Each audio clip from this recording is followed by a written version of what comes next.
우리 사랑하는 선한청지교회 목자님들, 한 주간도 주님 안에서 평안하셨는지요? 이번 주부터는 마태복음을 통해 GQS 말씀을 나누게 됩니다. 마태복음에 대해서 좀 간략하게 이야기하자면요, 마태복음은 예수님은 왕이시고 약속된 메시아이시다라는 주제를 가지고 있습니다. 특별히 이 유대인들을 대상으로 마태복음이 쓰여졌는데요, 마태복음 1장에서는 그 예수님의 족보에 대해서 기록할 때 아브라함부터 다윗까지, 그리고 다윗부터 예수 그리스도까지의 그 예수님의 족보를 보여주고 있습니다. 특별히 이 유대인들에게 가장 중심된 두 인물인 이 아브라함과 다윗에 대해서 나눈 것은 바로 이 예수님이 구약에서 약속된 이 메시아이시다라는 것을 나타내고 있는 것입니다. 이 아브라함의 언약과 다윗의 언약이 예수님을 통해, 그 메시아이신 예수님을 통해 실현된다는 것을 보여주고 있는 것이죠. 유대인들은 다윗 왕과 같은 그런 정치적인 메시아, 그리고 이스라엘을 다시 강력한 국가로 세워줄 그런 뛰어난 왕을 기대하였지만, 마태복음에서 마태는 예수님을 이스라엘 백성들 또한, 그리고 온 인류를 죄와 사망에서 구원하시는 그런 왕 중의 왕, 영원한 왕으로서 이 메시아로 소개하고 있습니다.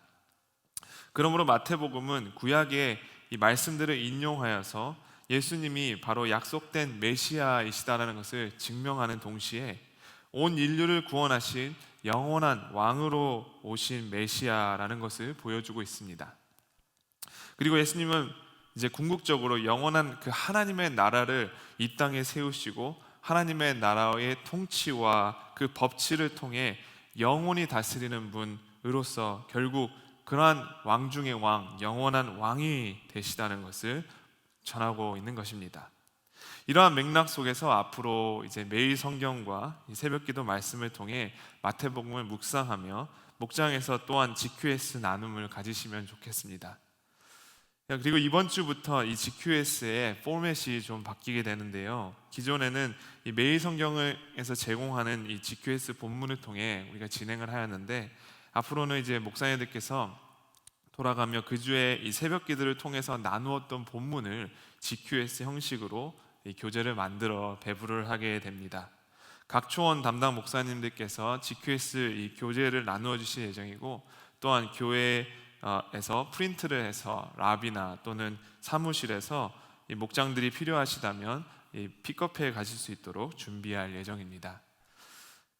목사님들이 교재를 만드심으로써 더 자세한 내용은 또 이 새벽기도 유튜브 말씀 영상을 통해서 보실 수 있으시고, GQS 교재에 관련된 또 문의와 질문, 또 피드백들을 주셔서 더욱 많은 소통의 기회가 되면 좋겠습니다. 그리고 이전에는 이 말씀 본문을 두 개의 단락으로 나누어서 이 본문 질문과 적용 질문을 나누었는데요, 이제는 좀 더 집중도와 또 나눔의 심플한 그 포인트를 다루기 위해서 한 개의 전체 단락으로 묶어서 원 포인트로 본문 질문과 적용 질문을 다루게 될 예정입니다. 이 점 참고해 주시면 좋겠습니다. 오늘은 이제 지난 화요일 새벽기도 본문이었던 마태복음 4장 1절부터 11절 말씀을 함께 나누도록 하겠습니다.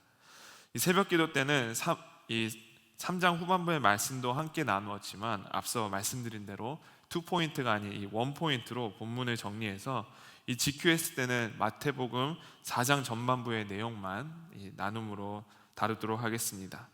GQS 본문 말씀을 나누기 앞서 우선 먼저 마음을 여는 시간으로 함께 찬송을 부르고 나눔의 시간을 가지도록 하겠습니다. 찬양은 이 교재에 담겨있는 찬송가 또는 복음성가를 고르셔서 하실 수 있도록 이 두 가지 옵션을 넣었습니다. 특별히 복음성가 옵션은 유튜브 QR코드를 넣어두었으니 활용해서 함께 찬양을 부르시면 좋을 것 같습니다. 또한 이 목장에서 임의적으로 선택하신 찬양을 부르셔도 좋을 것 같습니다. 찬양을 부르신 이후에는 이제 간략하게 지난 한 주간 서로의 근황을 나누는 그러한 나눔의 시간을 가지면 좋겠습니다. 이제 나눔을 마치시면 교재에 실려있는 본문 말씀을 함께 읽고 말씀 내용을 3분 이내로 짧게 묵상하는 시간을 가지도록 합니다. 말씀 읽기와 묵상을 이제 마치셨으면 마음을 다해 말씀과 나눔의 시간을 가지도록 하겠습니다. 우선 두 가지 본문 질문을 먼저 나누도록 할 텐데요. 1번 질문입니다. 예수님은 왜 광야에서 시험을 받으셨나요? 1절에서 예수님께서 이 성령에 이끌려 마귀에게 시험을 받기 위해 광야로 가셨다고 합니다. 4장 바로 앞인 3장에서 예수님은 이 세례 요한에게 세례를 받으셨는데요. 그 세례를 받으신 직후에 바로 예수님은 광야로 가시게 됩니다. 그런데 왜 많고 많은 장소 중에 광야로 나아가 시험을 받게 되신 것일까요?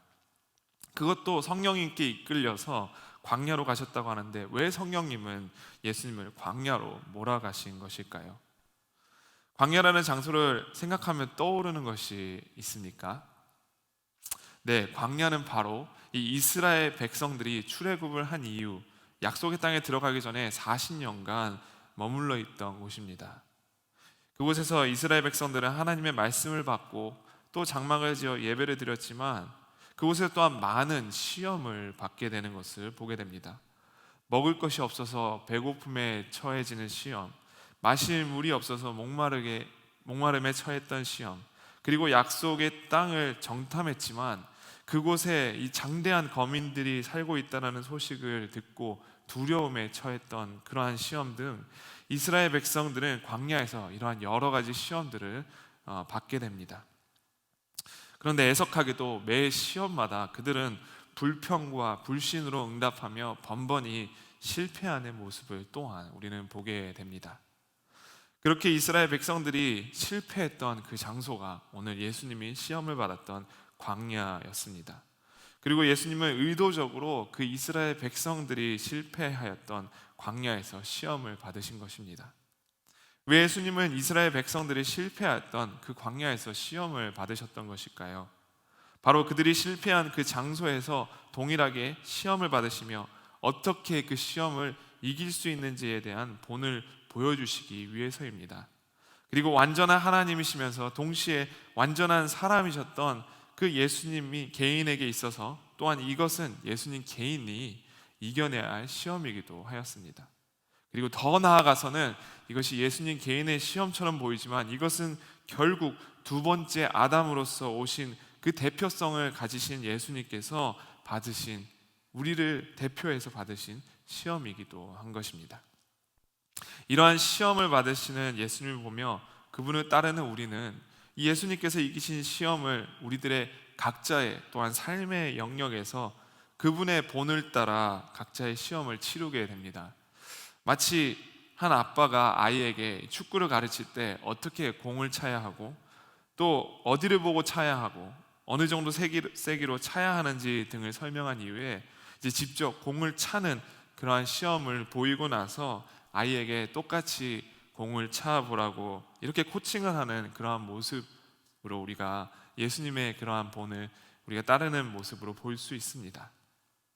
예전에도 이스라엘 백성들이 광야에서 시험을 받았고 또 그 당시에도 예수님께서 광야에서 시험을 받으셨고 또한 이제 현재를 살아가는 우리들 또한 광야와 같은 이 세상에서 시험을 받으며 살아가고 있는데요. 예수님은 실패하였던 그 이스라엘 백성들이 받았던 그 시험을 이제 그분의 본을 통해 이기시는 것을 보여주심으로써 우리들 또한 그 예수님의 가신 그 길을 따르도록 부르신다는 것입니다. 이제 그렇다면 두 번째 질문으로 들어가겠는데요. 예수님은 그렇다면 어떻게 시험을 이기셨습니까? 오늘 본문에서 예수님은 3번의 시험을 받으셨는데 이 3번의 시험 모두 하나님의 말씀으로 이기시는 것을 보게 됩니다. 특별히 예수님은 의도적으로 이 신명기의 말씀을 인용하여 시험을 이기시는 것을 보게 됩니다. 어떤 신명기 말씀을 인용하셨는지 그리고 그 의미들은 무엇인지에 대해서는 지난 화요일 새벽 기도 때 나누었으니 궁금하신 분들은 새벽 기도 말씀 영상을 참고해 주시기 바랍니다. 그렇다면 왜 예수님은 신명기 말씀들을 이렇게 인용하셨던 것인가요? 그것은 신명기 그 이름 자체의 의미에 또 담겨 있는 것을 보게 됩니다. 신명기는 말 그대로 새로운 계명이라는 뜻을 가지고 있습니다. 그리고 이 신명기는 원어적으로 율법의 갱신이라는 뜻을 가지고 있습니다. 광야 세대 이후에 새로운 세대, 즉 약속의 땅으로 들어갈 세대에게 하나님은 모세를 통해 율법을 다시 리뉴얼 하셨습니다. 바로 새롭게 갱신된 율법을 통해 이스라엘 백성들이 이제 그 약속의 땅에 들어가서 하나님의 백성답게 살게 하기 위해서였습니다. 그런데 그 신명기를 받은 새로운 세대들이 약속의 땅에서 그 말씀대로 살았나요? 그들은 결국 말씀대로 살지 못하고 실패하여서 이후에는 바벨론에 의해 땅을 빼앗기게 되고 또 포로로 끌려가게 되는 비극을 맞게 됩니다. 이후에 다시 그들이 그 땅으로 돌아오지만 여전히 영적으로 온전히 회복되지 못한 상태로 남게 되는 것을 보게 됩니다. 바로 이 그러한 이스라엘의 이 후손으로 혈통을 통해서 오신 예수님은 다시금 그들을 갱신하여 새롭게 하시기 위해서 그때 주어졌던 그 신명기의 말씀을 다시 말씀하시며 그 말씀의 능력으로 시험을 이기시는 것을 보여주십니다. 바로 말씀이신 예수님을 통해 그 신명기의 말씀이 다시 갱신되어지고 그 말씀이 역동적으로 살아 역사하며 이 마귀의 시험을 물리치는 것을 보여주신 것입니다. 말씀이 선포됨을 통해 다시 renewed 되어질 때 그 말씀으로 시험을 이길 수 있다는 것을 보여주신 것입니다. 예수님을 따르는 우리들 또한 그 하나님의 말씀의 능력을 신뢰하며 그 말씀을 선포할 때 다시 그 말씀이 renew 되어진 그 능력을 통해 우리가 시험을 이기고 또 마귀의 계계를 물리칠 수 있다는 것을 믿는 저와 여러분이 되시기를 소망합니다. 이렇게 이제 본문 질문들을 마치시게 되면 나눔을 마치시면요, 다음 이제 나눔 질문으로 들어가겠습니다. 나눔 질문 1번입니다. 인류는 아담과 하와 이래로 계속해서 시험을 받아왔습니다. 광야에서 이스라엘 백성들이 시험을 받았고 오늘 본문에서 예수님 또한 광야에서 시험을 받았습니다. 현 시대를 살아가는 우리가 마주하는 시험에는 어떤 종류가 있는지 나누어 봅시다. 세상 속에서 우리가 경험하는 그러한 수많은 시험들이 있지요. 삶터에서, 일터에서, 가정에서, 공적인 공간에서, 사적인 공간에서, 또 개인적인 이 프라이빗한 공간에서 하나님의 말씀이 아닌 세상의 방법 또는 성령의 소욕이 아닌 이 육신의 소욕 등 우리에게 오는 여러 종류의 시험들이 있을 텐데요, 그것에 대해서 먼저 우선 함께 나누는 시간을 가지면 좋겠습니다. 그리고 이어서 나눔 질문 2번을 나누겠습니다.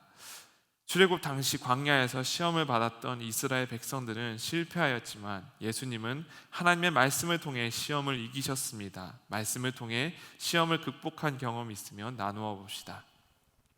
말씀을 통해 시험을 이긴 이 성공 사례에 대해서 이야기할 수도 있고요, 또 어쩌면 실패하였지만 다시 결단하고 말씀으로 이기고자 하는 그러한 도전을 나누어도 좋습니다. 또한 현재 갈등하고 있는 그러한 시험들을 우리가 어떻게 극복할지에 대해서 서로에게 그 하나님의 말씀을 쉐어하며 나누며 격려하는 그러한 나눔의 시간이 되면 좋겠습니다.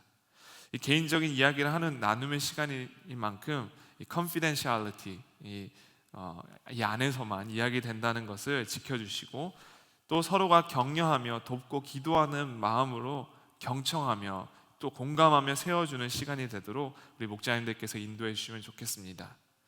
나눔 질문을 다 마치시면 이제 서로의 기도 제목을 나누시고 또 함께 기도하고 또 GQS 이 교재에 담겨 있는 기도 제목으로 나누어도 좋을 것 같습니다. 그렇게 나눔의 시간을 기도를 통해 마쳐 주시면 되겠습니다. 목자님들께서 매주 목장 모임 인도를 해주고 수고해주고 계신데요, 매주 말씀을 준비하고 정말 그 말씀이 이 목원들 심령 한 분 한 분의 심령 가운데 심겨지고 변화를 일으키는 그런 말씀이 되어질 수 있도록 우리 목자님들께서 먼저 그 말씀을 통해서 심령의 마음에 심겨지기를, 말씀이 심령 가운데 심겨지기를 위해서 기도해 주시고 또한 목원분들 한 분 한 분 두고 그 말씀을 위해서 또한 기도해 주시면 좋겠습니다. 그렇게 우리 목자님들 준비해 주시면 더 풍성하고 더 정말 우리 성령 하나님께서 이 목장 모임 가운데 역동적으로 일하시는 그러한 시간이 되면 좋겠습니다. 우리 목장님들 수고 많으셨고 또 많은 수고 부탁드립니다. 감사합니다.